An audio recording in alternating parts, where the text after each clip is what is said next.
कृष्णा कृष्णा कृष्णा हरे हरे, हरे राम राम राम हरे हरे। हरे कृष्णा। तो आप सभी का स्वागत है आज के दूसरे दिन में रामायण के आगे। आज हम कल से जहाँ तक किए थे उसके बारे में छोटा सा प्रश्न पूछेंगे आपको, आप सबको याद रहेगा। तो कौन बता सकता है कि कल नारद मुनि को वाल्मीकि जी ने क्या पूछा, कैसे व्यक्ति के बारे में, ये गुण क्या थे?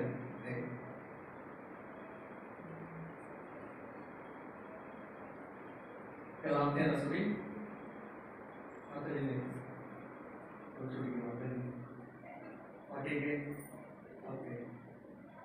नारद मुनि को वाल्मीकि कौन से व्यक्ति के बारे में पूछ रहे हैं? ये दो गुण कुछ आप भी देख ना,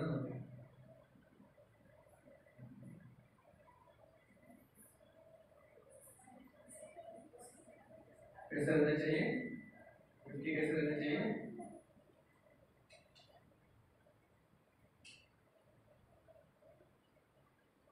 दिखने में सुंदर, गर्व से वीर, दूसरों के प्रति दया, ईर्ष्या से मुक्त रहना चाहिए। करेक्ट? जो एक बार कुछ मन में ठान लिया तो वो करना ही चाहिए। गर्व में रहना चाहिए, धर्म में हमेशा स्थित रहना चाहिए। तो ऐसे कई सारे गुणों के बारे में हमने चर्चा किया। और व्यक्ति कौन थे? प्रभु रामचंद्र। तो फिर हमने देखा कि शिकार करने के लिए गए और उनको एक शाप आया उनके मुख से, अपने आप से। वो शाप क्यों आया था? क्योंकि उनको उसी गति में, उसी श्लोका के जो ये है मीटर, उसी में उनको रचना करना था रामायण का। फिर हमने देखा कि वाल्मीकि के जीवन के बारे में। तो वाल्मीकि का पहला नाम क्या था? सबको रत्नाकर ना। तो पहले उनका नाम रत्नाकर था। और इतने पापी थे वो कि उनके मुख से क्या नहीं निकलता था? राम का नाम। तो हम देखा कि कैसे उनको नारद मुनि ने वो सेम दवाई अलग रूप में दिया, मरा मरा बोलते हुए उनका उद्धार हो गया।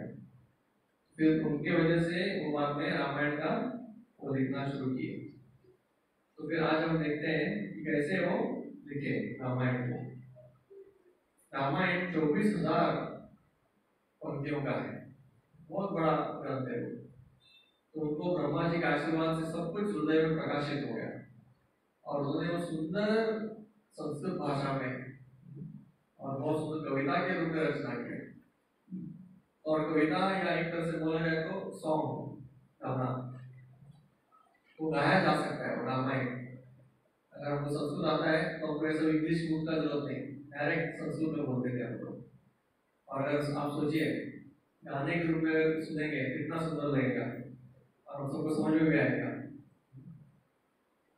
जैसे सरितम रघुनाथस्य शतकोटि प्रवस्तरम एकैकमक्षरं पुंसां महापातकनाशनम। ऐसे सुंदर सुंदर अलग अलग श्लोक है। ये तो रामायण का नहीं है, ऐसे उदाहरण के लिए कि ऐसे सुंदर श्लोका में गाया तो बहुत सुंदर लगेगा। तो वाल्मीकि जी उन्होंने सोचा कि मैंने तो रचना कर दिया, और आज की तरह तभी प्रिंटिंग प्रेस और ये सब नहीं था, जरूरत भी नहीं था। लोगों को एक बार सुन लिया तो उसका वो ध्यान रखते थे, तुरंत उनके मन में चला जाता था। तो वाल्मीकि सोच रहे थे कि ऐसे कौन व्यक्ति है जिसको मैं सिखा सकूं, कौन क्वालिफाइड है इतना पवित्र ग्रंथ को बहुत सुंदर रूप में प्रचार करने के लिए। तो इसलिए उन्होंने वो सोच रहे थे। तभी उनकी आंखें गए दो छोटे बहुत सुंदर बालकों के ऊपर, उनके आश्रम में रहते थे, और वो थे लव और कुश। ये भगवान रामचंद्र जी के पुत्र थे। लेकिन अभी सीता जी को उन्होंने उधर भेजा था वाल्मीकि के आश्रम में, तो उनका जन्म उधर ही हुआ। और उनको भी पता नहीं था कि हम राम काफी पुत्र है, नाम पता था लेकिन अभी तक मुझे कभी मिले नहीं थे।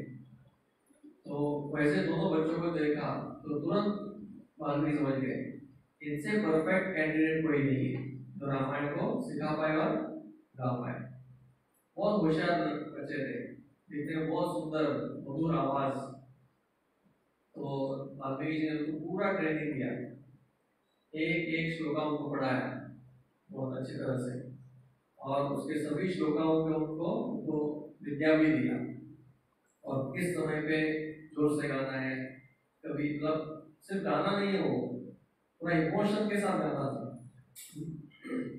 कहाँ पे सैड सीन, कहाँ पे जॉली सीन, कहाँ पे युद्ध का सीन, कहाँ पे जोर से गाना है, कहाँ पे मधुर गाना है, कहाँ पे स्लो गाना है, कहाँ पे गुस्से से गाना है।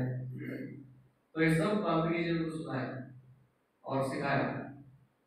तो ये दोनों लव और कुश इतने एक्सपर्ट बन गए और उनके हाथ में तंबूरा दिया। सेम नारद मुनि के था, छोटे नारद मुनि, दोनों सैफरन कपड़े में थे क्योंकि ब्रह्मचारी थे, छोटे बच्चे थे, और दोनों तंबूरा लेके वाल्मीकि को भेज दिया, आप जाइए और सबसे पहले अयोध्या में जाके उसका प्रचार कीजिए रामायण का। तो लव और कुश दोनों गए और वो जाके अयोध्या में अलग अलग, जहाँ पे बाजार, जहाँ पे चार रास्ते, ऐसे जाके जाके वो शुरू करते थे गाने के लिए। और जैसे गाने में शुरू करते थे सब लोग इकट्ठा होके ऐसे बैठ जाते थे मंत्रमुग्ध होके, और सब लोग उसी में आनंद लेते थे उनका, कभी रोते थे हंसते थे। और ये दोनों पूरे अयोध्या में इतने विख्यात हो गए, इतने अच्छे हमारे पास गायक आए हैं, और सब लोग उनको बुलाते थे, निमंत्रण देते थे, आप आइए हमारे घर में रामायण कथा करेंगे, आप आइए हमारे सार्वजनिक इसमें गाएंगे, ऐसा करके सब लोग बुलाने लगे। और ये न्यूज पहुंच गया स्वयं राम को। सब इस तरह के बताया कि आपके गांव में दो बालक आए हैं जो आपके बारे में गा रहे हैं, और इतना सुंदर गा रहे हैं कि उनको सुनते ही सब लोग अपना हृदय उनको दे देते हैं। तो राम का भी इच्छा हो गया कि मैं भी तो सुन लो एक बार। तो उन्होंने बोला कि आपको उनको निमंत्रण दीजिए मेरे दरबार में, मेरे जो राज्यसभा में उनका गाना होगा। तो वैसे उन्होंने अरेंज किया, उसके सभी भगवान के मंत्री, भगवान के अभी सीता तो उधर नहीं थी, तो बाकी के माताएं और सभी बड़े बड़े सिटीजन आके बैठ गए, और ये दोनों को निमंत्रण दिया और दोनों नीचे खड़े हो गए। तो प्रभु रामचंद्र जी ऊपर सिंहासन पे और 20-25 सीढ़ियों पर, और ये दोनों बालक नीचे खड़े थे। दोनों एक्चुअली दिखने के लिए राम जी के तरह ही थे। अगर कोई सिर्फ वो जटा और कपड़े अलग थे, उन्होंने ऋषि का वेश धारण किया था, तो कोई समझ नहीं पाएंगे कौन है भगवान के पुत्र है। दिखने में बहुत सुंदर उन्हीं के तरह थे। तो राम जी बोला कि आप शुरू कीजिए गाने के लिए। उन्होंने शुरू किया, तो जैसे शुरू किया तो सबके आंखें उनकी तरफ, सबके कान जो वो गा रहे हैं उसकी तरफ, सब लोग मंत्रमुग्ध हो गए। और जैसे रामायण शुरू हुआ तो सब लोग क्या करने लगे, अपने भावनाओं को, तो जैसे अकेला सुना नहीं जाता, एक दूसरे को कॉन्ग्रेचुलेट करते थे, कभी एक दूसरे को आलिंगन करते थे खुशी से, कभी उठ के हरी बोल बोलते थे। तो इतना आनंदमय हो गया, तो राम जी को ऊपर सिंहासन पे अकेला अकेला लगने लगा। तो ये रामायण जो है ये मेरे से भी ज्यादा आकर्षक है। सब लोग राम को तरफ नहीं देख रहे थे, किसकी तरफ देख रहे हैं, लव कुश की तरफ, क्योंकि एक साथ सभी उनके भावनाएं उमड़ गई। और रामचंद्र को लगने लगा कि अभी मैं अकेला बैठा हूँ और मैं भी किसके साथ शेयर करूँ, सीता देवी भी नहीं है। तो धीरे धीरे बिना किसी को, कोई तो उनकी तरफ ज्यादा ध्यान भी नहीं दे रहा था, उसने क्या किया, अपने सभी आभूषण को ऐसा पकड़ा ताकि आवाज न करे। बहुत आभूषण राजा थे, तो धीरे धीरे बिना आवाज के सीढ़ियों के नीचे गए और ऐसे पीछे जाके कोई इसमें बैठ गए। तो पूरा उनका अलग अलग सामान है जो जनता बैठा था उधर बैठ गए, और सब लोग सुन रहे हैं, और कभी कभी बीच बीच में कोई राम जी को भी थपथपा रहे थे, वाह कितना सुंदर कितना सुंदर, कभी पैर पे कभी पीठ पे, और भगवान भी उसी में हो गए, वो भी कभी उड़ी करने लगे। और जब रामायण संपन्न हो गया तो सब लोग खड़े होकर तालियां बजा रहे जोर जोर से, और सब लोग बाद में तुरंत देखे कि अभी महाराज का क्या रिएक्शन है। तो जब सिंहासन की तरफ देखा तो क्या था, खाली था, भगवान है ही नहीं। सब लोग देख रहे किधर गए किधर गए। तो भी एक ने जो बाजू में देखा तो भगवान बाजू में थे, और सब मैंने क्या किया, और भगवान बोले कुछ नहीं कोई बात नहीं, फिर वो ऊपर चले गए। तो इससे हमको समझ में आता है कि कैसे राम कथा और भगवान राम वो उतने ही आकर्षक है, उनमें कोई भेद नहीं है, क्योंकि भगवान जो है वो एब्सोल्यूट अद्वैत तत्व है। उनका नाम, उनका रूप, उनका गुण, उनका लीला, ये सभी क्या है, एक जैसे ही है और सभी आकर्षित करते हैं। तो रामायण सुनने के लिए भगवान स्वयं वो भी आकर्षित हो गए और वो भी आतुर हो गए। तो ऐसे ही राम कथा शुरू होता है, उसके लेखक के बारे में, फिर उनके प्रचारक के बारे में बताएंगे, और अभी लव कुश सुनाएंगे। तो शुरुआत कैसे होता है, सबसे पहले वो अयोध्या के बारे में सुनाते हैं। कौशल राजा अयोध्या, तो अयोध्या वो इतना सुंदर राज्य है कि पूरे दुनिया का राजा थे दशरथ महाराज, और उस राज्य में कुछ भी कमी नहीं था, सब लोग खुश थे, सभी जनता जो थी वो सभी खुश थे। ऐसा बोला जाता है कि अयोध्या में, अयोध्या का नाम का मतलब है जिसको जीता नहीं जा सकता, या जिसने जीत लिया दुश्मन के ऊपर। दुश्मन उसके ऊपर नहीं जीत सकता, लेकिन उन्होंने दुश्मन को जीत लिया। और कैसे दुश्मन को जीता, अंदरूनी और बाह्य दुश्मन दोनों को। बाह्य दुश्मन कौन है, अलग अलग जो हमारे दुश्मन रहते हैं, जो अस्त्रों से प्रहार करते हैं, और अंदरूनी दुश्मन है काम क्रोध मद लोभ मत्सर। इनको जीत पाना और भी मुश्किल है, कभी कभी हो सकता है कि बाहर से जीत पाए, लेकिन अंदरूनी इनको जीतना और भी मुश्किल है। इसलिए कभी कभी हम देखते हैं कि सन्यासी को भी क्या बोला जाता है, महाराज, महाराज बोलते हैं, और उसी तरह से राजा को भी महाराज बोलते हैं। राजा मतलब जो सबके ऊपर राज्य कर रहा है, तो दोनों महाराज हैं। फिर भी कौन सा महाराज किसके सामने झुकता है, आइडियली सांस्कृतिक हिसाब से ये जो राजा है उसने सन्यासी के सामने झुकना चाहिए। तो वो बोलते हैं कि वो भी मानते हैं कि एक्चुअल में महाराज कौन है, जिसने अपने अंदरूनी दुश्मनों के ऊपर जीत लिया। क्योंकि ये महाराज बनना आसान है, हो सकता है कि बन जाए कोई, मैं राजा बन जाऊंगा एक गांव का, एक शहर का, लेकिन उससे भी मुश्किल है अपने इंद्रियों के ऊपर राज्य करना, अपने सभी इंद्रियों को वश में रखना, ये और भी मुश्किल है, इसलिए उनको राजा बोला जाता है। तो ये हम देखते हैं कि अयोध्या में सभी दुश्मनों के ऊपर मात दिया था, सभी लोग प्रसन्न थे, संतुष्ट थे। उधर कोई ताला नहीं बेचा जाता था और कोई दान नहीं होता था, ऐसा उन्होंने बताया।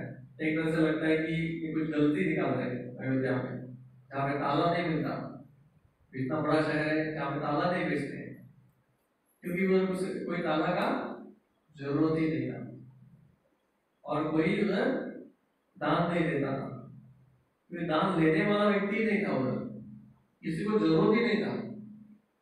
दशरथ महाराज ही इतना सुंदर राज्य करते थे कि सबको उन्होंने अपना तिजोरी खुला कर दिया था, आप जो चाहिए लेके जाओ, इतना संपन्न थे। तो किसी को दान का जरूरत नहीं, किसी को ताले का जरूरत नहीं, ऐसे रहते थे। और दशरथ महाराज का मैनेजमेंट वो इतना सुंदर था कि उधर इरिगेशन सिस्टम का एग्जाम्पल दिया है, जहाँ पे पानी सबको मिलता है। इधर इतना अच्छा इरिगेशन सिस्टम था उधर, और कभी बारिश जो है वो समय पे होता था, दिन के समय नहीं होता था, किसी को बाहर घर के बाहर निकल रहे और बारिश हो गया, ऐसा नहीं। रात के समय जितना चाहिए उतना बारिश आके चला जाता था, इतना अच्छा है था उधर मौसम। तो एक बार क्या हुआ, 12 साल तक बारिश नहीं हो अयोध्या में, फिर भी किसी को समझ में भी नहीं है कि बारिश नहीं हो रहा है करके, इतना उनका परफेक्ट इरिगेशन सिस्टम था। तो 12 साल का प्लानिंग था, इतना पानी बना के रखा था कि 12 साल तक कुछ कमी ना हो। तो 11वें साल में समझ में आया है बारिश नहीं हो रहा लगता है। तो तभी जब दशरथ महाराज को समझ में आया तो तुरंत उन्होंने उनके कंसल्ट किया राजाओं को, मंत्रियों को। तो उसमें से कोई मंत्री ने बोला कि ये अयोध्या के ऊपर शनि का दृष्टि है, इसलिए बारिश नहीं हो रही। तो तुरंत दशरथ महाराज रथ पे चढ़े और गए शनिदेव के पास, मतलब युद्ध करने के लिए। तो शनि युद्ध करते हुए आते दशरथ को देख के उन्होंने अपना दृष्टि दशरथ महाराज को बना दिया, और दशरथ महाराज रथ को लेके उल्टा होके नीचे गिरने लगे। नीचे गिरते तो मर जाते हैं। तो जैसे ऊपर से नीचे नीचे गिर रहे थे, तभी एक पक्षी ने देखा, जटायु, और जटायु ने अपने पंख फैलाया और दशरथ महाराज को अपने पंख के ऊपर गिरने से बचा दिया। इतना बड़ा जटायु था। तो बचाने के बाद जटायु ने बोला चलो हम दोनों मिलकर जाएंगे शनिदेव के पास। तो दोनों गए शनि के पास।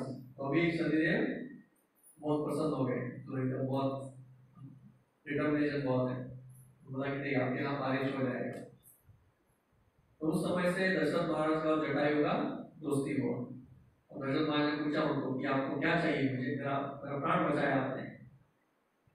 तो जटायु ने बताया कि आपका जो बेटा होगा वो मेरा बेटा होना चाहिए, ऐसा हमने वर मांगा। तो दशरथ महाराज को कभी तो बेटा नहीं थे, तो सोचा ठीक है वर देने में जाता है। तो देखते हैं आगे जाके दशरथ महाराज का जो अंतिम संस्कार है उसके लिए राम नहीं थे, लेकिन जटायु का अंतिम संस्कार उन्हें खुद अपने हाथ से किया।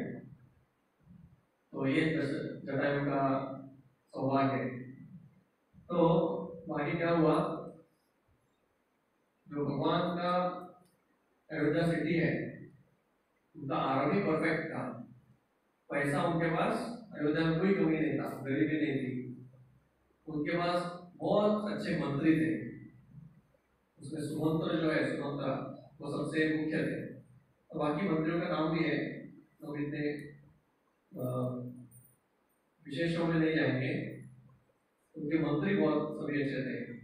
उनके जो जनसंख्या है या जनता है वो बहुत ही प्रेम करती थी दशरथ महाराज को, और उनको अपने पिता के जैसे ही वो देखते थे। वैसे दशरथ महाराज को उनका बहुत प्रेम मिलता था। और उनके 3 मुख्य पटरानियां थी, कौन है, कौशल्या और सुमित्रा, कैकेयी, 3 पटरानियां थी। और उसके साथ टोटल और भी 350 थी, तो टोटल 353 रानियां थी। तो इतने रानियां कैसे हुई उसका भी एक स्टोरी है कि जब परशुराम इस दुनिया में इस पृथ्वी पे घूम रहे थे क्षत्रियों को मारते हुए, व्रत दिया था कि मैं पूरे पृथ्वी को क्षत्रियों से विहीन कर दूंगा। तो फिर वो भ्रमण करते थे मारते हुए, युद्ध करते हुए, जो भी शत्रु के सामने आता था परशु से उनको काट देते थे। तो इतने शक्तिशाली थे कि कोई भी क्षत्रिय योद्धा उनके सामने टिक नहीं पाता था। सबको पता था इनके सामने जाएंगे तो युद्ध करना छोड़ दो, प्राण चला ही जाएगा। लेकिन उसमें से 2 कंडीशन थे जिसमें वो व्यक्ति को छोड़ देते थे। अगर वो शादी के मंडप में नहीं, शादी कर रहा है स्वयं, तो उसको मारते नहीं थे। या दूसरा जो स्त्रियों के बीच में बैठा हुआ है, तो वो 2 स्थिति में होकर उनसे झगड़ा नहीं करते थे। तो इसलिए दशरथ महाराज क्या किए, जैसे उनके सिपाहियों वो खबर देते थे परशुराम आ रहे हैं, तो तुरंत ने ये रेडी रखा था कन्याओं को, तो तुरंत एक शादी करते थे, शादी माचा। जैसे परशुराम आते थे, देख रहे हैं दशरथ का शादी हो रहा है, छोड़ दो आगे, क्योंकि और ज्यादा समय नहीं था, वो भूख रहे थे। फिर से आए, फिर से दशरथ महाराज की और एक शादी, फिर से आए तो और एक शादी, ऐसा करते करते 350 शादी हुए, तब तक इनका प्रोजेक्ट खत्म हो गया परशुराम जी का। वैसे 353 उनके पत्नियां थी। तो अगर पूर्ण रूप से देखा जाए तो दशरथ महाराज के पास कुछ भी कमी नहीं था, पूरा पृथ्वी का राजा थे, बहुत बड़ा राज्य था, पैसे का बिल्कुल कमी नहीं, उसके साथ आर्मी, बहुत स्ट्रॉन्ग आर्मी था उनका, कोई उनकी तरफ आंख भी उठा नहीं देख सकता था। उनके बहुत लॉयल मिनिस्टर्स थे, बहुत उनके प्रेम करने वाले उनके मंत्री थे, उनके गुरु थे वशिष्ठ मुनि। उसी तरह से उनके जो प्रजा थी वो बहुत प्रेम करती थी, और बहुत सुंदर सुशील पत्नियां थी। तो जीवन में और क्या चाहिए, सब कुछ तो है। तो एक तरह से देखा जाए तो दशरथ महाराज को पूर्ण संतुष्ट थे, लेकिन एक भारी कमी की वजह से उनको हमेशा बहुत चिंता होता रहता था, क्योंकि कोई पुत्र नहीं थे। पूरा जीवन में एक कमी था उनके पास, और ये सबसे बड़ा कमी था, इसलिए हमेशा उनके मुख के ऊपर एक मायूसी छाया रहता था, क्योंकि उनका एज निकल रहा है बुढ़ापे की तरफ, और अगला उत्तराधिकारी नहीं था उनके पास, कौन राज्य करेगा। तो वो भी दुखी थे, उनके साथ साथ उनके जो प्रजा थे, प्रजा भी दुखी थी। और ऐसा था कि वो राज्य में एक तरह से कोई सेलिब्रेशन ज्यादा धूमधाम से नहीं होता था। सब लोग सोचते थे कि हमारा राजा ही दुखी है, तो इसलिए कोई प्रजा भी क्या नहीं करते थे, फेस्टिवल्स नहीं मनाते थे। तो ऐसे अयोध्या में माहौल था। तो दशरथ महाराज ने अपने मंत्रियों से पूछा, मंत्रियों गुरुओं से, कि क्या किया जाए, मुझे अभी तक पुत्र नहीं हुए, तो आप कुछ बता सकते हैं क्या, कुछ उपाय जिससे हमें पुत्र मिल जाए। तो सबने निश्चय किया कि हो सकता है कि अश्वमेध करने से क्या हो सकता है, पुत्र की प्राप्ति। अश्वमेध करने से क्या हो जाएगा, सभी पाप से आप मुक्त हो जाएंगे, और जो भी आपके पूर्व जन्म के दोष है उसे आप छुटकारा पा लेंगे। वैसे चर्चा हुआ तो दशरथ महाराज बोला ठीक है, हम अश्वमेध करेंगे, और वशिष्ठ मुनि ने जिम्मेदारी ली।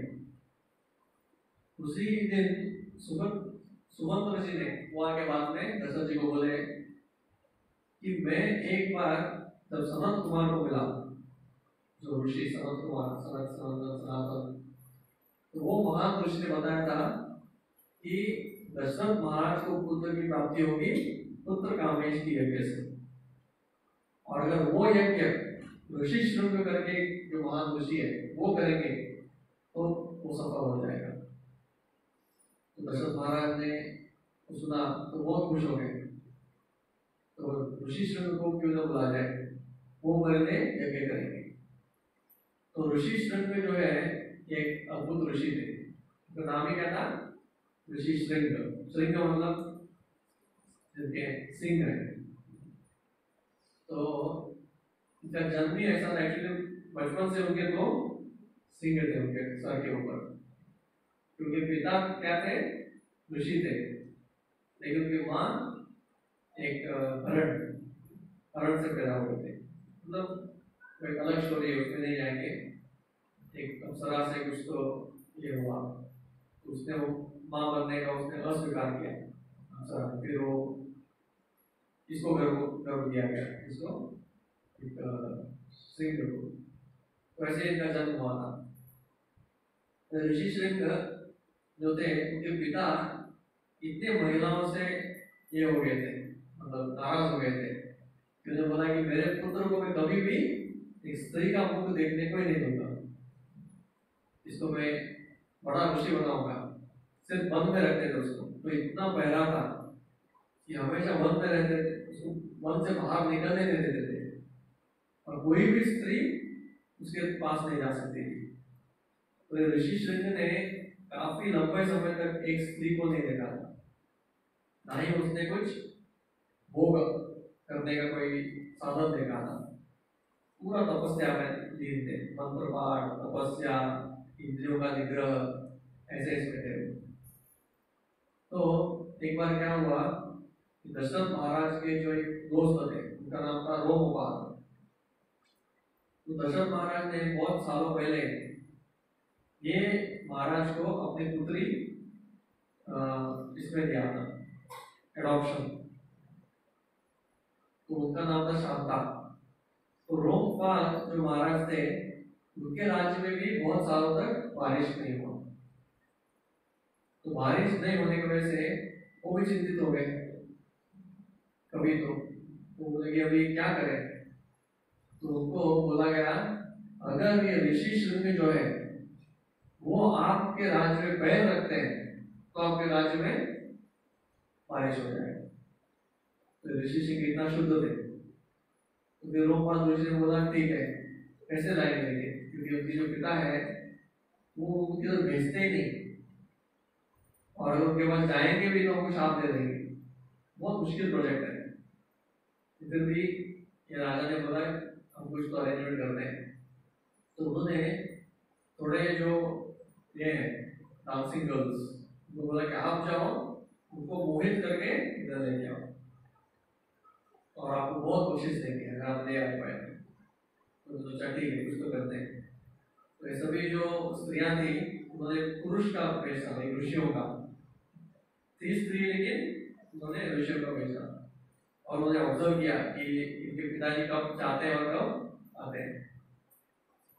तो जब इनके पिताजी निकल गए तो लोग इनको ऋषि शृंग को जाके मिलते थे, और मिल के उनको बहुत मीठे बातें की, और जाने से पहले उनको आलिंगन भी दिया। तो ये ऋषि शृंग को लगने लगा ये ऋषि मुनि के तो दिखते हैं लेकिन कुछ अलग है। तो उस समय से उनको भी वो उनके बारे में चिंता आने लगा। ऋषि शृंग को ये बहुत अच्छे ऋषि है, बाकी ऋषियों को देखा है, ये बहुत मीठे ऋषि है। तो नेचुरली वो जो पुरुष और स्त्री के बीच में आकर्षण है वो उनके बीच में ये हो गया, उत्पन्न हो गया। फिर जब एक दिन क्या हुआ, ये ऋषियों ने, या जो स्त्रियों के रूप में जो ऋषि थे, उन्होंने ऋषि शृंग को बोला, क्या क्यों नहीं आप हमारे आश्रम में आते हैं, हम तो हर बार आते हैं आपके पास मिलने के लिए, एक दिन आप भी आके देखिए हमारा आश्रम कैसा है। तो ठीक है, जाएंगे। तो उन्होंने उनको क्या किया, बुलाया, और एक बोट में, बहुत सुंदर बोट बनाया था, बड़ा, क्या कहते हैं, क्रूज, बोट क्रूज, वैसे बोट क्रूज में उनको बिठाया, और उनके साथ बहुत सुंदर गाना और ये सब करते करते बोट चलने लगा। चलते जो पहुंच गया रोमपाल ऋषि के, रोमपाल राजा के राज्य में। और उधर उनको जब उतारा गया, उतरी नीचे, जैसे ऋषि शृंग ने अपना पैर रखा, तुरंत बादल छा गया और घमासान बारिश हुआ। तो राजा दौड़ते हुए आए, और दौड़ते हुए आके ऋषि शृंग के पैर में गिर गए, और बोला कि आप कृपा करके हम पे गुस्सा मत रही, बहुत अच्छे कार्य के लिए हम आपको इधर लेके आए। और पहले की वो कुछ शाप देते थे या कुछ नाराज होते थे, तुरंत उन्होंने बोला कि ये मेरी पुत्री है शांता, उसको मैं आपसे विवाह कराऊंगा। तो उस तरह से वो ऋषि जो है वो शांत हो गए, और ऋषि शृंग बाद में इनके दामाद होंगे, किसके, लोकपाल के।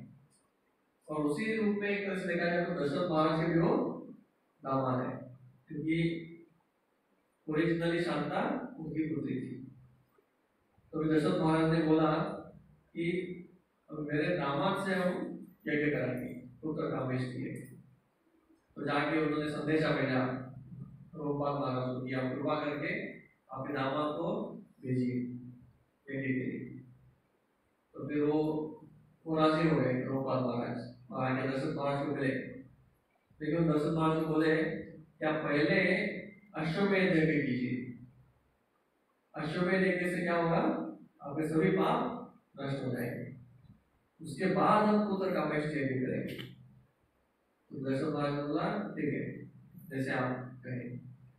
तो अश्वमेध यज्ञ का तैयारी हुआ। अश्वमेध यज्ञ कोई छोटा यज्ञ नहीं है, बहुत बड़ा, जिसमें एक घोड़े को छोड़ा जाता है और पूरे जो पृथ्वी है उसके ऊपर सभी राजाओं को मानना पड़ता है कि ये मेरे मुख्य राजा है। तो ऐसे घोड़ा गया और लौट के आया वापस। कभी कभी एक साल लग जाता है, कितने भी साल लग जाते हैं। तो अश्वमेध यज्ञ जो है वो बहुत ही बड़ा यज्ञ है। सिर्फ आप अंदाजा समझने के लिए, युधिष्ठिर महाराज जब वो युद्ध के बाद, कुरुक्षेत्र के युद्ध के बाद, उन्होंने भी प्लान किया कि हम अश्वमेध यज्ञ करेंगे। और युधिष्ठिर महाराज जो इस पृथ्वी के ऊपर राज्य कर रहे थे, उनके पास इतना धन था, फिर भी अश्वमेध यज्ञ करने के उनका वो धन कम पड़ रहा था। अब सोचिए, मतलब एक राजा जो पूरे पृथ्वी को राज कर रहे हैं, उसका भी धन कम पड़ता है अश्वमेध यज्ञ के लिए। क्यों ऐसा? क्योंकि इतना बड़ा अरेंजमेंट, मतलब पूरे ब्रह्मांड को बुलाना है, मतलब अतिथि की तरह सभी आएंगे, सभी देवता आएंगे, सभी राजा आएंगे, सभी ऋषि आएंगे, सभी ब्राह्मण आएंगे, और हर एक व्यक्ति को संतुष्ट करना है। सभी ब्राह्मण को दान देना है, सभी ऋषियों को संतुष्ट करना है, सभी राजाओं को बड़े बड़े बंगले में उनको ठहराना है।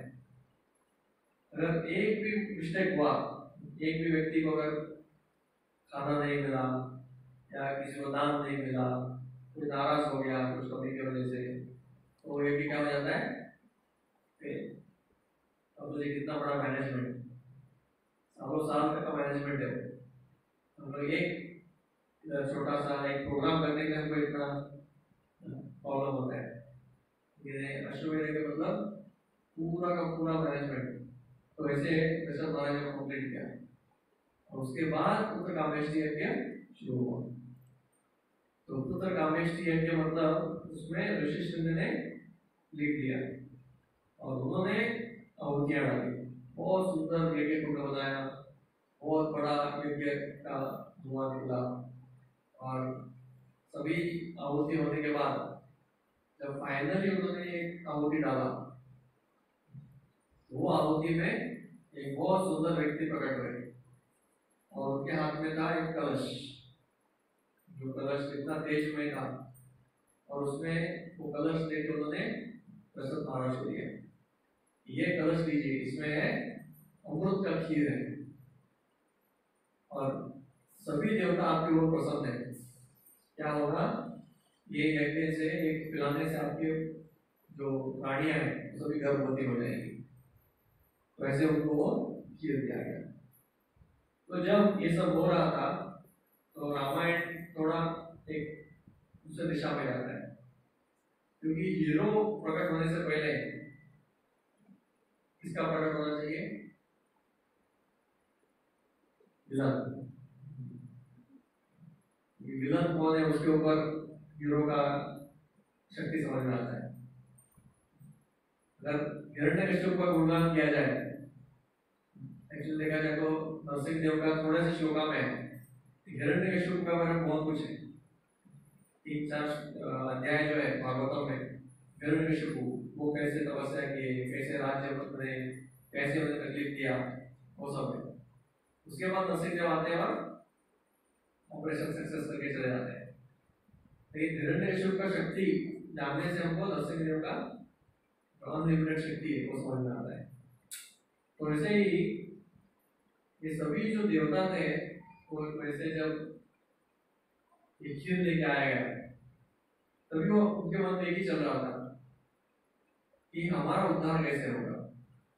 कि जो रावण है वो इतना भयंकर और शक्तिशाली है, उनसे छुटकारा हमारा कौन कराएगा। तो ये रावण का एक स्टोरी ऐसा है कि रावण एक कैकसी करके एक जो राक्षसी थी उसका पुत्र है। तो कैकसी करके एक राक्षसी, उसके पुत्र रावण है। तो सुमाली सुमाली करके राक्षस थे।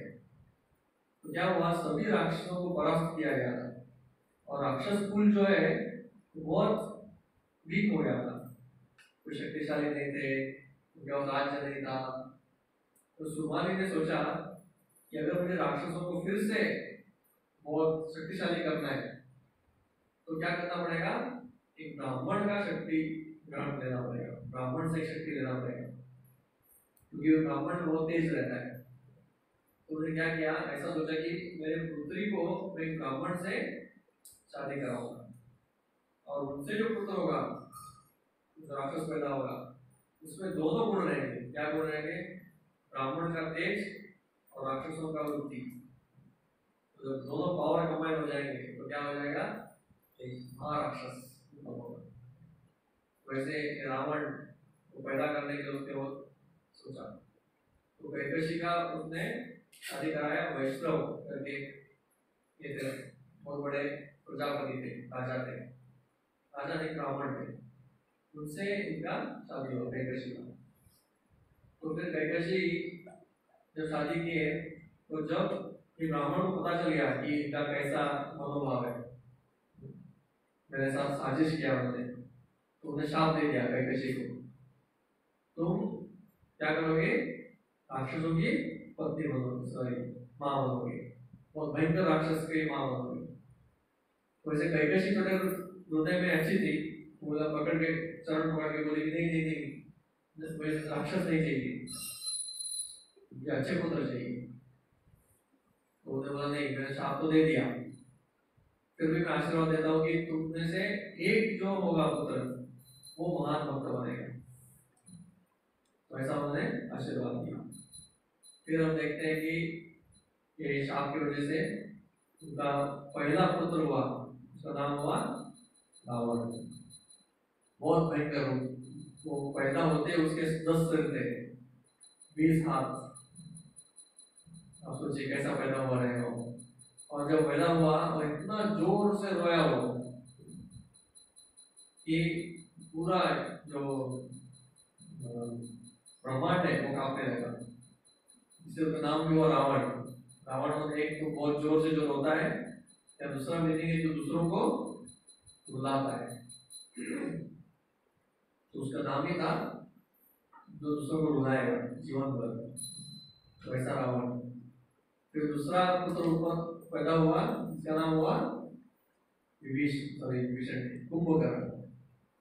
कुंभकर्ण पैदा होते ही वो धीरे इतना बढ़ने लगा, उसका ग्रोथ बहुत बड़ा था, और इतना बढ़ते बढ़ते बढ़ते इतना बढ़ा तो सब लोग बोलते हैं तो इतना बढ़ेगा जैसे पूरा ब्रह्मांड में खा लेगा। तो तुरंत उसको वो बढ़ना रोक दिया ब्रह्मा जी ने। कुंभकर्ण उसके कान बहुत बड़े थे, फिर उसका नाम हुआ कुंभकर्ण। तो ये उसका दूसरा पुत्र। फिर तीसरा पुत्र जो हुआ वो विभीषण, ये साधु पुत्र। और बाद में चौथी पुत्री हुई, उसका नाम हुआ शूर्पणखा। तो ये कैकसी शुरुआत में बहुत अच्छी थी, धीरे धीरे उसका जो ईर्ष्या है अपने उसकी पत्नी से, वो बहुत ईर्ष्या होने लगा, क्योंकि दूसरे पत्नी का बेटा था कुबेर, और कुबेर बहुत ही धनवान था, राजाओं का वो ये था, क्या बोलते खजानदार, देवताओं का खजानदार था। आप सोचिए कि पूरे ब्रह्मांड का खजानदार होगा कितना पैसा वाला, और उसने अपने लिए एक बहुत सुंदर शहर बनाया था, कौन सा, लंका। उसने वो सोने से बनाया था, गोल्ड लंका, विश्वकर्मा ने बनाया था। तो लंका जो था वो उसका एक्चुअल जगह नहीं था, वो रहता था कैलाश में। जैसे हम लोग क्या करते हैं, बहुत बड़े लोग एक बंगला इधर एक बंगला उधर, तो लंका उसके लिए आउट हाउस था, और इतना उधर क्या करता था, बहुत सारे देवता उधर जाके उधर रिलैक्स करते थे, रिट्रीट सेंटर था। तो ये जो कैकसी है वो उसको बहुत ईर्ष्या होने लगा कि बाकी के मेरे जो पुत्र है वो कितना महान है, दूसरे पत्नी के पुत्र। तो कैकसी ने फिर रावण और इनको बताया, आप लोग भी शक्तिशाली बनो और आप लोग भी क्या करो, इनसे सब छीन लो। और शक्तिशाली बनने के लिए क्या करना पड़ेगा, तपस्या। तो रावण और कुंभकर्ण, विभीषण, शूर्पणखा, ये चारों गए जंगल में, और सबका एक ही था कि हम ब्रह्मा जी को प्रसन्न करेंगे और बहुत सारे शक्तियों को उत्पन्न करेंगे। तो ये सब बहुत कठोर तपस्या किया चारों ने, और एक कठोर तपस्या से ब्रह्मा जी से प्रसन्न हुए। और आगे ब्रह्मा जी ने पूछा कि आपको क्या होना चाहिए। तो रावण ने क्या बोला, ने सबका नाम लिया, देवताओं से, गंधर्वों से, नाग से, और पशुओं का नहीं लिया, बाकी ये सब से किसी से भी मेरा मृत्यु नहीं होना चाहिए। और इसमें ये दो लोगों को उसने छोड़ दिया, कौन, मानव और मनुष्य। मतलब ये तो मच्छर जैसे है, इनसे मरने का ये लेना मतलब मेरे लिए इंसल्ट है, उसने उसने वो छोड़ दिया। और ब्रह्मा जी ने सोचा कि देखो ये गलती है, तो फिर देवता तो घबराने लगे, अरे ये इतना शक्तिशाली बन गया, अभी हमसे तो सब कुछ छीन ही लेगा। तुरंत ब्रह्मा जी आके कंप्लेन की कि ब्रह्मा जी आपने क्या किया। नहीं आप चिंता मत करो, ये तो होना ही था। फिर भी ये मनुष्य और इसका उसने मांगा नहीं, उसका कुछ उपाय हो जाएगा। फिर देवता ने बोला कि अभी आप दूसरा राक्षस पे आए, वो भी मांगेगा वर, आप उसको मत दे दीजिए कुछ। तो ब्रह्मा जी सोचे ठीक है कुछ तो करता हूँ। तो ब्रह्मा जी ने क्या किया, उसके मुंह के ऊपर सरस्वती को भेज दिया, आप जाके कुछ गड़बड़ करो। जैसे ब्रह्मा जी ने बोला कि आप अपना वर मांगो, तो सरस्वती के प्रभाव से उसको मांगना था नित्यत्व, नित्य नित्य रहना, मुझे नित्यत्व चाहिए, उसका हो गया निद्रत्व। तो नित्यत्व की वजह से वो निद्रत्व होने की वजह से मतलब हमेशा मुझे सोना है, ऐसा उसका अर्थ होता है। ब्रह्मा जी तुरंत बोल दिया तथास्तु। तो नहीं नहीं नहीं नहीं गलत बोल दिया मैंने, बोले एक ही बात, एक ही चांस। तो बोला ये क्या करूं, तुरंत उसको नींद आ गया। तो कुंभकर्ण क्या था, वो सिर्फ एक ही दिन उठता था साल में, एक ही दिन में खाना है, पीना है, सब कुछ करना है, फिर से 6 महीने के लिए सो जाना है, बीच में उठाना है बहुत मुश्किल है। तो उसका क्या था, ऐसा था स्थिति कि हमेशा सोता था 6 महीना।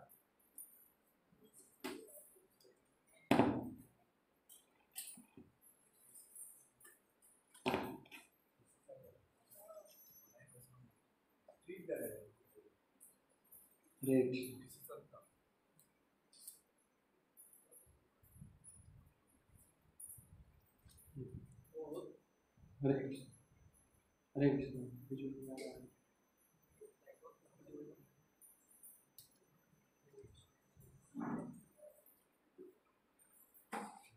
हरे कृष्ण,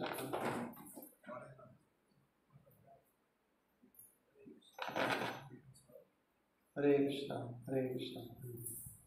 तो एक कुंभकर्ण वो सोता था और बीच में एक बार उठ के सिर्फ खाने के लिए, ऐसा बोलते हैं कि उसका पढ़ाई भी ऐसे ही हुआ, एक ही दिन में सब पंडित आके उसको सुनाते थे, सब सिखा के वो ऐसा कितना साल चला पता नहीं, लेकिन वो एक्सपर्ट बन गया वो सब में। और तीसरा बारी था विभीषण का। तो विभीषण को जब ब्रह्मा जी ने पूछा अभी आप बोलिए आपको क्या चाहिए, तो विभीषण ने बोला कि मुझे ऐसा वर दीजिए कि मैं कभी भी धर्म को न त्यागूं और मैं भगवान का महान भक्त बनूं। तो ब्रह्मा जी भी सरप्राइज हो गए, अरे मैं तो अपेक्षा कुछ और किया था। बहुत प्रसन्न हो गया वो ये वर देने के लिए, तथास्तु तथास्तु बोल दिया। बाकी के वो शूर्पणखा और सब बोल रहे अरे क्या मांग रहे हो, ये इंसल्ट है हमारे लिए। लेकिन ऐसा इतना सब बोलने के बाद भी विभीषण पीछे मुड़े नहीं। तो ऐसे विभीषण का वध हुआ। और फिर आया बारी शूर्पणखा का। शूर्पणखा तो इतना बुद्धिमान नहीं थी, उसने बोला मुझे कहीं भी घूम सकूं और कोई भी रूप में ले सकूं ये चाहिए, उसका हमेशा पिकनिक चाहिए उसको। तो कोई भी रूप लेने का उसको आशीर्वाद दे दिया ब्रह्मा जी ने। तो ऐसे ये सब होने के बाद स्पेशली रावण बहुत शक्तिशाली बन गया। कुंभकर्ण भी बहुत शक्तिशाली था लेकिन सोता रहता था। तो रावण ने तुरंत शुरू कर दिया पूरे दुनिया को तकलीफ देना, और स्पेशली सभी जो देवता थे सभी देवताओं को उसने अपने कब्जे में कर लिया, और बड़े बड़े देवताओं को अपने किचन में रख दिया। कोई खाना पकाओ, कोई पोछा लगाओ। तो देवताओं को इंसल्ट करने के लिए वो ये करता था। तो देवताओं को इंसल्ट करने के लिए उनको ऐसे काम देता था। और उसी के साथ साथ उसने जो नवग्रह है, ये नवग्रह को अपना सीढ़ियों पे लेटा दिया, और रोज अपने सिंहासन के ऊपर चढ़ते वक्त हर एक की पीठ पे पैर रख के हो जाता था, पूरी दुनिया को दिखाने के लिए कि ये सभी नवग्रह मेरे सामने कुछ भी नहीं है, मेरा जो नसीब है वो मैं खुद बनाऊंगा। तो ऐसे राक्षस रहते हैं, दंभ दर्प अभिमान बहुत रहता है, उनको लगता है कि हम सबसे शक्तिशाली हैं।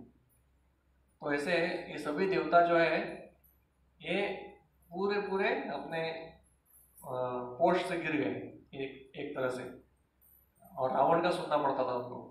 उसको कभी एसी चाहिए तो ऐसा एसी नहीं, उसको वायुदेव वो एसी देंगे। कभी उसको धूप चाहिए तो बारिश के बीच में से भी धूप उगना पड़ेगा। तो ऐसे वो सब पूरा कंट्रोल करने लगा। तो ये जो रावण है, ये ऐसा रावण का उपाय के लिए ये सभी देवता ब्रह्मा जी से प्रार्थना किए। ब्रह्मा जी ने बोला कि आप भगवान से प्रार्थना करो, विष्णु से। तो जैसे ब्रह्मा जी ने उनको बोला और देवता विष्णु से प्रार्थना करने वाले थे, उससे पहले ही भगवान उधर प्रकट हो गए गरुड़ पे बैठ के। और भगवान विष्णु, उनके हाथ में शंख था, गदा थी, तलवार और चक्र। शंख नहीं था लगता है। तो 4 हाथ में 3 आयुध थे, गदा, चक्र और धनुष या तलवार। और यूजुअली उनके चौथे हाथ में क्या रहता है? कमल। तो कमल आशीर्वाद देने के लिए, लेकिन वो कमल नहीं लेके आए। उन्हें बोला कि मतलब देवताओं को आश्वासन देने के लिए, अभी मैं आऊंगा तो राक्षसों को आशीर्वाद नहीं दूंगा, सिर्फ आयुध, ओनली फॉर फाइटिंग। तो फिर उन्हें बोला कि अभी राक्षसों को मैं वो डील करता हूँ, अब कृपा करके आप ये मत करो, शोक मत करो। और उन्होंने ब्रह्मा जी को बताया कि आप सभी आना चाहिए वानरों की योनि में और मुझे मदद करना चाहिए। तो इधर देखते हैं कि वैसे भगवान परिपूर्ण है, ऐसा नहीं उनको कोई मदद चाहिए। भगवान को क्या मदद चाहिए? भगवान तो पूरी तरह से सब कुछ कर सकते हैं। फिर भी उनको क्या करना है? अपने भक्तों को अपने सेवा में लगाना है। जब भक्तों को सेवा में लगाया जाता है तो क्या होता है? तो उनको भक्ति करने का उनको लाभ मिलता है। तो ये भगवान की कृपा है, इसमें कोई भगवान का निस्सहायता नहीं है, भगवान की कृपा से वो होता है। तो ऐसे हम देखते हैं कि भगवान कभी कभी हमसे क्या करते हैं? तो बोलते हैं मुझे पत्र दो, पुष्प दो, फूल दो। पत्रम पुष्पम फलम तोयम यो मे भक्त्या प्रयच्छति। तो भगवान ये क्यों मांग रहे हैं हमसे? क्या उनको कोई कमी है? क्या भगवान को कोई लक्ष्मी जी परोस नहीं रही? लक्ष्मी जी कुछ परोस नहीं रही, या उनका कुछ उसमें वैकुंठ में कुछ कम पड़ गया? नहीं, भगवान क्या बोलते हैं? आप मुझे चाहे तो एक पत्ता दो या एक फूल दो, थोड़ा सा पानी दो। वो भी एक एक करके मांग रहे हैं, मतलब सिंगुलर। उन्हें बोल रहे कि अब बहुत सारे पत्ते दो, बहुत सारे फूल दो, कई सारे फल दो। तो क्यों कर रहे हैं ऐसा? क्योंकि भगवान एक्चुअली हमको देना चाहते हैं, लेकिन क्या करते हो? आप मुझे दो तो आपको देने का फल मैं आपको दूंगा। तो एक्चुअली कैसा है? भगवान को देने से आपको बहुत कुछ मिलता है। ऐसा बोलते हैं भगवान अगर हमको देना चाहे तो हम उसको ले भी नहीं सकते, इतना हमारे पास इतना बहुत मात्रा में हो जाएगा। तो वो देने का फल देने के लिए आपको वो देते हैं, आपको बोलते हैं कि आप कुछ दो मुझे, तो शुरुआत करते हैं, आप शुरू करो देने के लिए। तो ऐसे ही भगवान ने बोले कि आप सभी क्या करो, वानरों की योनि में जन्म लो, ताकि हम सब मिल के रावण वध करें, इससे भक्ति भी हो जाएगा उनका। तो ऐसे ये हो गया। तो फिर सभी ने अलग अलग अवतार लिया। सुग्रीव ये तो थे वो वायु हनुमान बने, इंद्र जो है वाली बने, और सुग्रीव सूर्य सुग्रीव, ऐसे अलग अलग देवता अलग अलग इसमें, विश्वकर्मा नल नील ऐसे बने। तो ऐसे सभी मुख्य मुख्य वानर बने। तो फिर इधर अयोध्या में क्या हुआ, प्रभु राम जी का जन्म का त्यौहार होने लगा, क्योंकि अब ये सभी जो खीर है वो खीर दिया गया, ये खीर रानियों को खिलाने से वो भी गर्भवती होंगे। तो दशरथ महाराज को जब एक खीर मिला तो वो अपने महल में गए और सभी रानियों के में से ये 3 रानियों को चुना, कौशल्या, सुमित्रा और कैकेयी, ये मुख्य रानी थी। तो उन्होंने सबसे पहले पूरा आधा खीर जो है वो आधा खीर दिया कौशल्या को, और कौशल्या ने खीर लिया और प्रार्थना करते हुए कि मेरे गर्भ से भगवान स्वयं भगवान आ जाए, तो ऐसा उन्होंने वो खीर दिया। फिर वो आधा खीर का और आधा किया और वो दिया सुमित्रा को। तो सुमित्रा ने वो खीर लिया, लेकिन तुरंत खाया नहीं उन्होंने, वो पकड़ रखी वो। और फिर वो जो आधा बचा था फिर से, मतलब 1/4 उसका फिर आधा किया और वो आधा दिया सुमंत्रा को, और फिर कैकेयी को। और कैकेयी ने वो खीर पी लिया, प्रार्थना करते हुए कि ये जो पुत्र बने वो बहुत महान बने, ऐसा करते वो खीर खा लिया। और फिर से जो थोड़ा सा बचा था, दशरथ सोचने लगे अभी किसको दूं, तो फिर उन्होंने सोचा कि सुमित्रा को देता हूँ, क्योंकि सुमित्रा जो है वो सभी रानियों में से वो बहुत ही कोऑपरेटिव थी, हमेशा उसका एक ही भाव था कि मैं दूसरों का सेवा करूं, ये सुमित्रा का महान था। और वो उनको फिर से दिया गया, तो ये दोनों खीर 1/4 भाग और 1/8 भाग वो एक साथ सुमित्रा ने पी लिया। और उसने प्रार्थना किया कि ये दोनों पुत्र जो है मेरे दूसरे जो पुत्र आएंगे दो, उनकी सेवा करें, ये भाव में उन्होंने पी लिया। तो हम देखते हैं कि बाद में आगे जाके क्या हुआ, सुमित्रा से लक्ष्मण और शत्रुघ्न, तो लक्ष्मण राम के सेवक बने और शत्रुघ्न भरत के संगी बने, उनके सेवक बने। तो ये भाव थी सुमित्रा का। तो सुमित्रा जी जो है वो बहुत ही इस भाव में पीने की वजह से वो ऐसे भाव के पुत्र पैदा हुए। तो 12 महीने तक ये रानियां गर्भवती रही। तो 12 महीने कैसे, ऐसा लगता दशरथ महाराज को एक एक दिन बहुत भारी लग रहा था, कैसे बीतेगा, कब मेरे पुत्र पैदा होंगे। तो बहुत खुश थे वो, और हमेशा सोचते रहते थे कब मेरे पुत्र पैदा होंगे, कब मेरे पुत्र पैदा होंगे। तो ऐसे ही 12 महीने बाद ये चैत्र महीने का 9वीं का दिन शुक्ल पक्ष में, तभी प्रभु रामचंद्र जी वो प्रकट हुए और बहुत सुंदर थे, उनके कमल की तरह आंखें थी और सभी महान पुरुष के लक्षण उनके शरीर में थे। जो भी उनको एक बार देख लेते थे तो हमेशा उसको देखते रहना ऐसा लगता था। तो कौशल्या के गर्भ से प्रभु राम जी का उनका आविर्भाव हुआ। और जैसे इन्होंने सुना, कौशल्या और सुमित्रा और कैकेयी ने, वो भी गर्भवती थी लेकिन अपने अपने महल से आ गई दौड़ के राम को देखने के लिए। तो उन्हें जैसे राम को देखा तो बहुत प्रसन्न हुए और तुरंत राम को देखते ही उनके पेट में भी हलचल शुरू हो गया। मतलब ऐसा लग रहा था जैसे ये दोनों हमारे उनके पेट में जो पुत्र है वो राम के चरणों को छूना चाहते हैं। तो बहुत प्रसन्न हो गए कि देखो अभी से इनके बीच में इतना सुंदर प्रेम है। तो दशरथ महाराज को जब खबर मिल गया कि उनका बहुत सुंदर पुत्र जन्म हुआ है। तो ये उनके कान में वो खबर आते ही वो इतने प्रसन्न हो गए, वो इतने प्रसन्न हो गए कि उनको समझ में नहीं आता मैं क्या करूं, सिर्फ दौड़ने लगे पुत्र को देखने के लिए। और उनको लगा कि ये जीवन का सबसे लंबा दौड़ है। वैसे तो बहुत नजदीक था, लेकिन उनको एक एक कदम लग रहा था कि बहुत दूर है करके, उतना आतुरता था। और दौड़ते दौड़ते आए, और जब उन्होंने देखा कि भगवान राम इतने सुंदर उनका पुत्र का प्राप्ति हुआ है, तुरंत उन्होंने उनको राम जी को अपने हाथ में उठाया। हाथ में उठाते ऐसा लगा उनको कि पूरे ब्रह्मांड को उठाया जैसा, ऐसा उनको आनंद प्राप्त हुआ। और एक खुशी में उन्होंने तुरंत घोषणा किया कि आज से 7 साल तक कर माफ हो जाएगा सबका। और उन्होंने घोषणा किया कि सब जगह फेस्टिवल मनाओ और मेरी तिजोरी खोल दो, जिसको जितना लेना है वो तिजोरी में से लेकर जाने दो।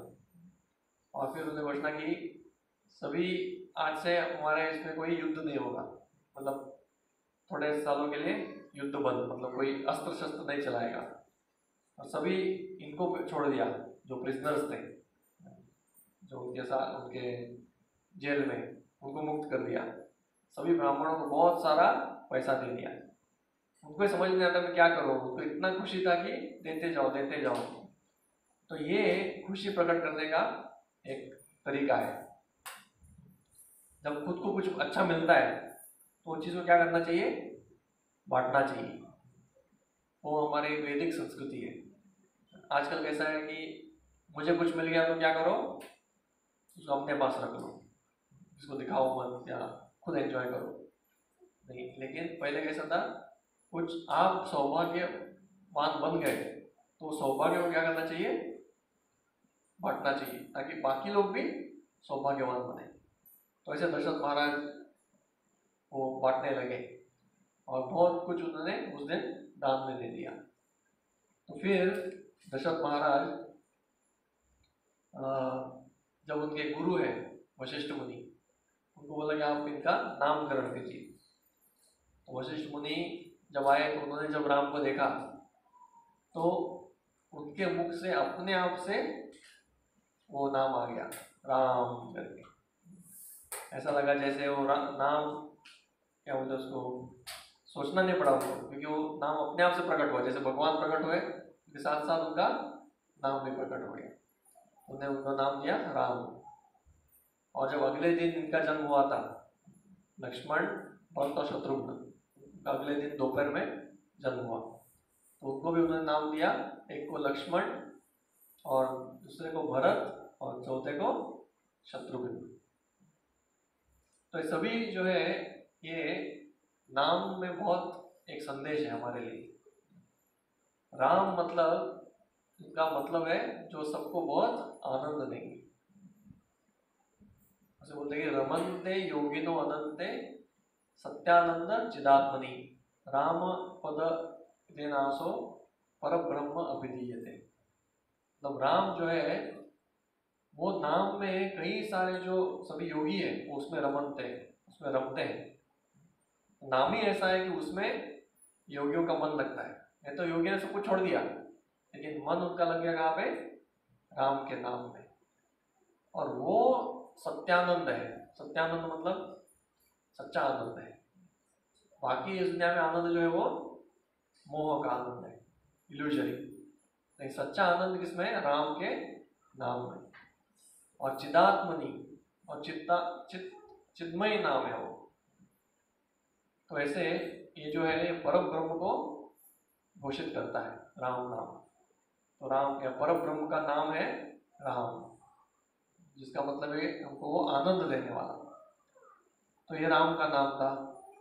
और लक्ष्मण, लक्ष्मण मतलब जो लक्ष्मी से संपन्न है। तो कोई बोल सकता है कि लक्ष्मण वो लक्ष्मी से कैसे संपन्न है, ऐसा कभी देखा नहीं। वो तो वनवास में गए, उनके पास कुछ था भी नहीं, लेकिन वो कौन से लक्ष्मी से संपन्न है, सेवा के लक्ष्मी से। तो हमेशा सेवा में रहना, उनके पास ये धन था, जीवन भर उनको क्या मिला, बहुत सारा सेवा। हमेशा राम के साथ रहते थे। जंगल में भी राम के साथ रहे और उन्होंने इतना सेवा किया, हम उसके बारे में सोच भी नहीं सकते। वो कभी सोए नहीं 14 साल तक, और जो भी खाना बनाना, वो बहुत सारा जो फायरवुड वो लेके आना और सब कुछ वो करते थे। तो लक्ष्मणों लक्ष्मी संपन्नो, मतलब सेवा के इसमें वो संपन्न है, पूर्ण है। और दूसरे हैं भरत। भरत मतलब जो भार धारण करने में बहुत शक्तिशाली है, मतलब बहुत कैपेसिटी उनके पास, क्या धारण करने के लिए? भार। कौन सा भार? कोई वेट लिफ्टर नहीं थे वो।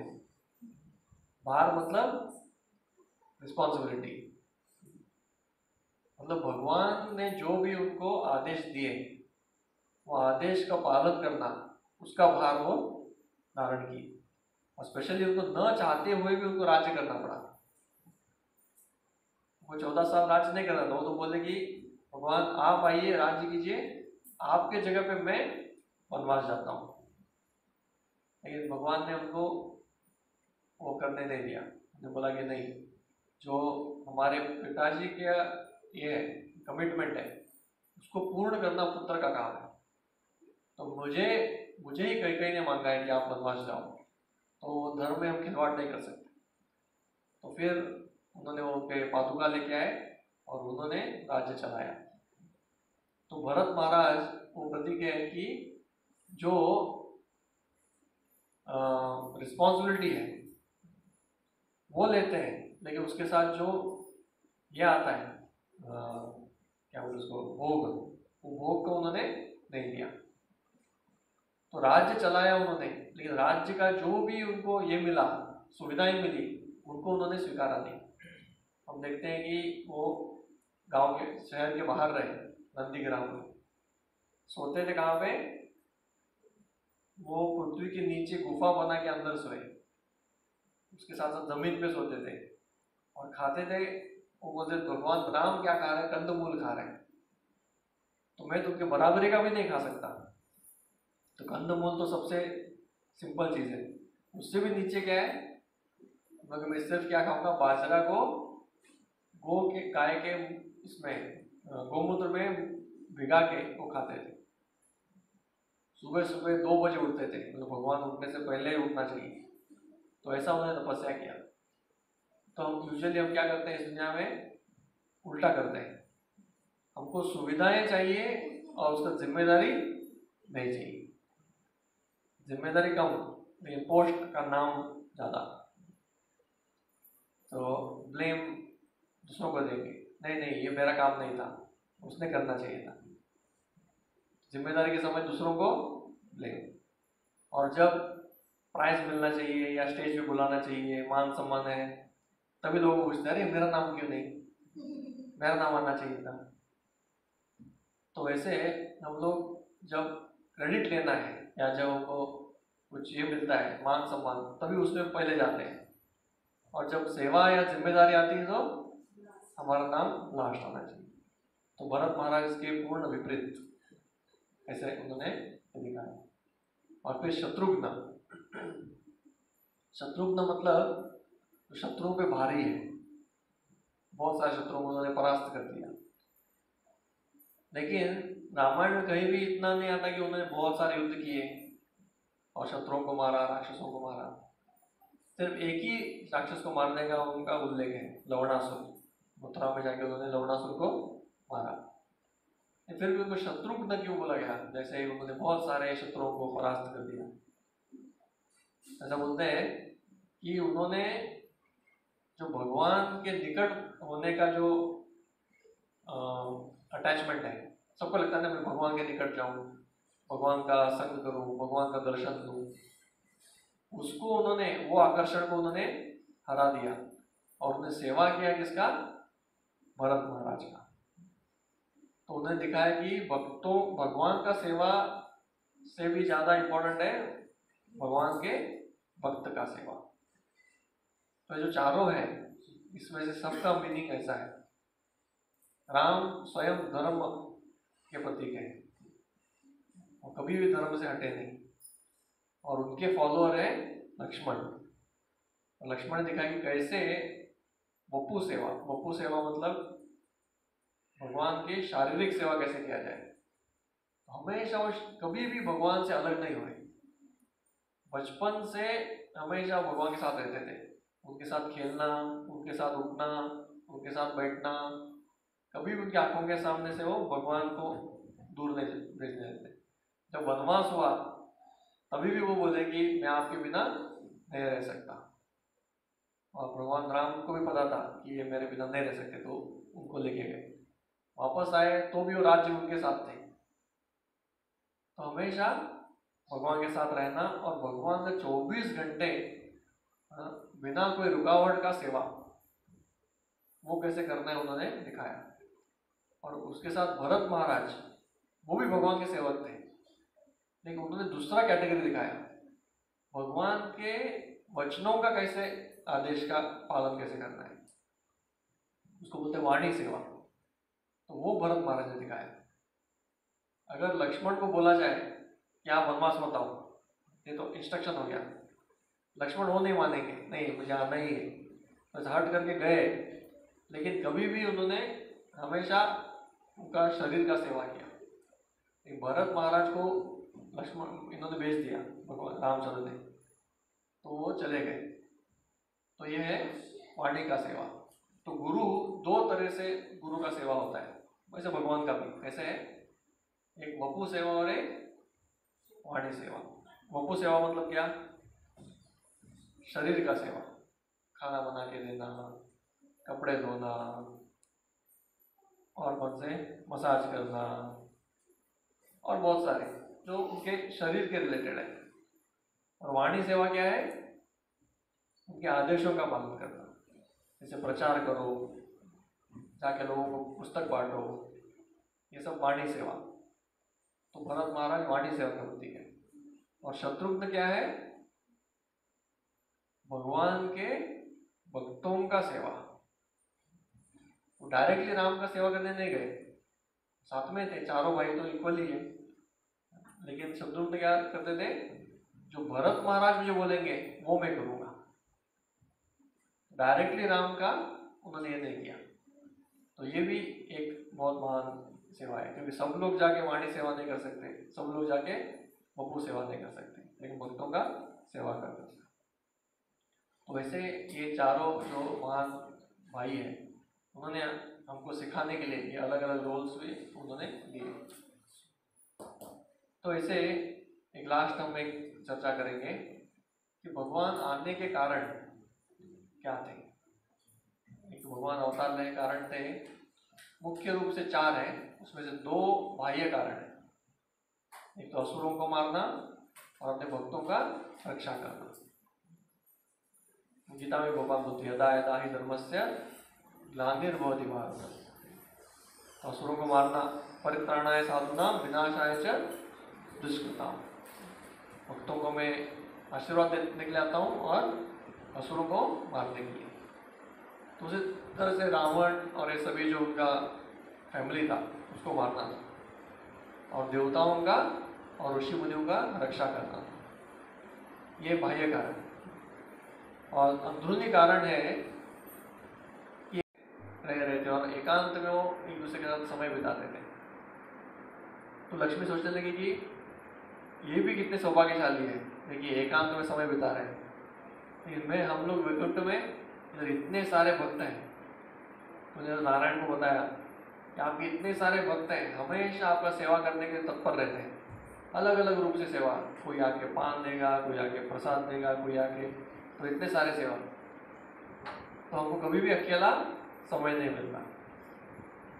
और चलो अकेले में समय मिल भी जाए तो हमारे ऊपर ही हमेशा है कौन, अनंत शेष, ये तो हमको कभी अकेले छोड़ेंगे नहीं। तो बोले कि मुझे भी थोड़ा आपके साथ एकांत में समय चाहिए। तो फिर विष्णु ने बताया कि हम दोनों अवतार लेंगे, सीता और राम। आप सीता बनेंगी, मैं राम बनूंगा, और हमको उधर अवसर मिलेगा एकांत में समय बिताने के लिए। तो ये एक कारण था लक्ष्मी जी का इच्छा पूर्ण करना। और दूसरा था रंगनाथ का सेवा। तो उनके परंपरा इक्ष्वाकु, ब्रह्मा जी से लेके इक्ष्वाकु, इक्ष्वाकु से लेके ऐसे उनके घर में एक विग्रह थे, उनका नाम था रंगनाथ, अभी जो श्रीरंगम में सोए हैं भगवान। तो ये जो रंगनाथ का विग्रह है, इनका स्टैंडर्ड ऑफ वर्शिप जो है उनको दिखाना था कि कैसे किया जाता है। तो अभी तक कोई भी इतने परफेक्ट स्टैंडर्ड नहीं कर पाए थे, तो राम ने सोचा कि मैं खुद जाके सिखाऊंगा कैसे डेटी वर्शिप करना है। तो ऐसे वो उनको दिखाने के लिए अवतार दिए। तो ऐसे ये सभी जो भगवान के अलग अलग भाई हैं, ये उनका अलग अलग सीख है। तो रामायण जो है हमको भगवान स्वयं अवतार लेते हैं हमको सिखाने के लिए। बहुत सारी जगह पे उपदेश तो देते ही है, भगवान ने कई सारे उपदेश दिए, भगवद गीता, कपिल शिक्षा और नर नारायण ऋषि, सभी अवतार में कुछ ना कुछ बात बताते हैं। वेद स्वयं उनके श्वास है।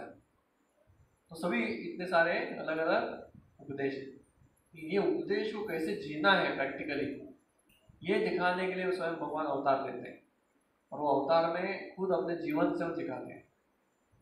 तो उसी तरह से रामलीला जो है उसमें भगवान कई सारे इंस्ट्रक्शन हमको देने के लिए आए हैं, और हर एक लीला में हम देखेंगे कि वो कुछ ना कुछ सिखा रहे हैं हमको। तो आगे जाके हम थोड़ा और ये करेंगे। अभी भगवान का प्रकट होने का 2 ही दिन बाकी है, 9वें के दिन। तो भगवान राम की जो लीलाएं हैं, लीलाओं का श्रवण करने से हमारा जो हृदय में भक्ति उत्पन्न होता है। भागवत में बोलते हैं कि भगवान राम लीला सुनने से क्या होता है, हमारे हृदय से जो ईर्ष्या है वो हमारे हृदय से निकल जाता है। तो ईर्ष्या निकालना बहुत इंपॉर्टेंट है। तो निकालने के लिए हमको रामायण का श्रवण करना चाहिए, और ऐसे रामायण का श्रवण करने से हमारे जीवन में हमारे सभी पाप भी धुल जाएंगे। जैसे बोलते चरितम रघुनाथस्य शतकोटि प्रोस्तरम एकैकम अक्षरम पुंसाम महापातक नाशनम। मतलब भगवान की जो लीलाएं हैं वो हजारों नदियों के समान है, इतने सारे धाराएं हैं। अभी ये रामायण हमको इधर पृथ्वी के ऊपर 24,000 श्लोका है, वैसे देवलोक में 1,00,000 श्लोका, और उसके ऊपर और भी ज़्यादा। तो ऐसे कई सारे श्लोक, एक्चुअली रामायण लिमिटेड नहीं है, कई सारे उसमें ये है। जैसे भगवान शिव जी रामायण गाते रहते हैं, तो ऐसा नहीं कि उनके पास इतने लिमिटेड लीला रहेंगे, वो तो कई सारे और लीलाएं गाएंगे। तो ऐसे एक एक अक्षरम पुंसाम महापातक नाशनम, एक एक अक्षर रामायण का इतना सक्षम है कि हमारे कई सारे पातकों को, महापातकों को नाश कर देगा। तो भगवान का नाम, भगवान की लीलाएं ये सतत हमको सुनने चाहिए, और ये सुनने से हमारे हृदय का शुद्धिकरण होता है, और हृदय में हमारे भगवान के प्रति प्रेम भी अनुभव होता है। तो बहुत बहुत धन्यवाद, आप इतना कष्ट लेके आए, क्योंकि वर्किंग डे में आना इतना आसान नहीं है, इतना दूर, और अभी आपको फिर से रात होगा, फिर आपको कल काम हो जाता है। लेकिन आपने जो समय निकाला, ये आपने भगवान के लिए एक आदर है, बहुत अच्छा आदर है कि चलो रामायण किताब हो रहा है, हम जाएंगे। तो ये जो है भगवान थोड़ा नोटिस करते हैं, तब तक भगवान नोटिस करते हैं कि हाँ मेरे बारे में कौन सुन रहा है। जैसे प्रभुपाद बताते हैं ये नेचुरल टेंडेंसी है, इसमें कोई दोष नहीं है। अगर आप ऐसे चलते हुए जा रहे हैं और आपको आपका नाम सुनाई देगा, तो तुरंत क्या करेंगे, आपका लक्ष्य जाएगा ना, मेरा नाम कौन ले रहा है, मेरे बारे में क्या बोल रहा है। तो अपने बारे में क्या बोल रहा है सुनने के लिए बहुत आतुरता रहता है, करेक्ट। अगर किसी में कोई चर्चा कर रहा है और कोई बोलेगा अरे आपके बारे में चर्चा चल रहा था, तो आप रोक पाएंगे अपने आप को, नहीं नहीं क्या होता बताओ, मेरे बारे में क्या बोल रहे थे, लोग क्या बोल रहे थे मेरे बारे में, अच्छा बुरा जो भी है। अच्छा सुनने में अच्छा लगता है, बुरा सुनने में अच्छा नहीं लगता, लेकिन बहुत क्यूरियोसिटी है। तो प्रभुपाद बोलते हैं ये ओरिजिनल साइकोलॉजी किसके पास है, भगवान के पास। और भगवान के बारे में भी कोई बोलता है तो तुरंत भगवान वो नोटिस करते हैं क्या बोल रहे हैं मेरे बारे में, कौन ध्यान से सुन रहा है, कौन ध्यान से नहीं सुन रहे हैं। तो ऐसा वो सोचते हैं कि हाँ। और जैसे ही एक व्यक्ति के हृदय में वो आतुरता देखेंगे तो क्या होता है, वो उस कथा के माध्यम से अंदर प्रवेश करते हैं। शृण्वताम स्वकथा कृष्ण पुण्य श्रवण कीर्तन।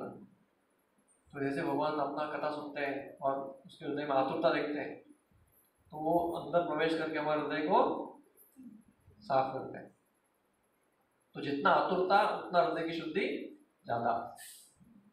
श्रृणुताम स्वकथा कृष्ण पुण्य श्रवण कीर्तन दंतस्तो यवत्राणि विदुनोति सुहृत्सताम।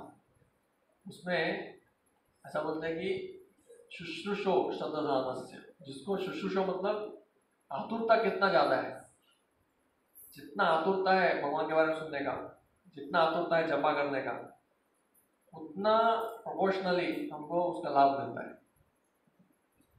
तो ये हमारे हमको अपना हृदय में देखना चाहिए।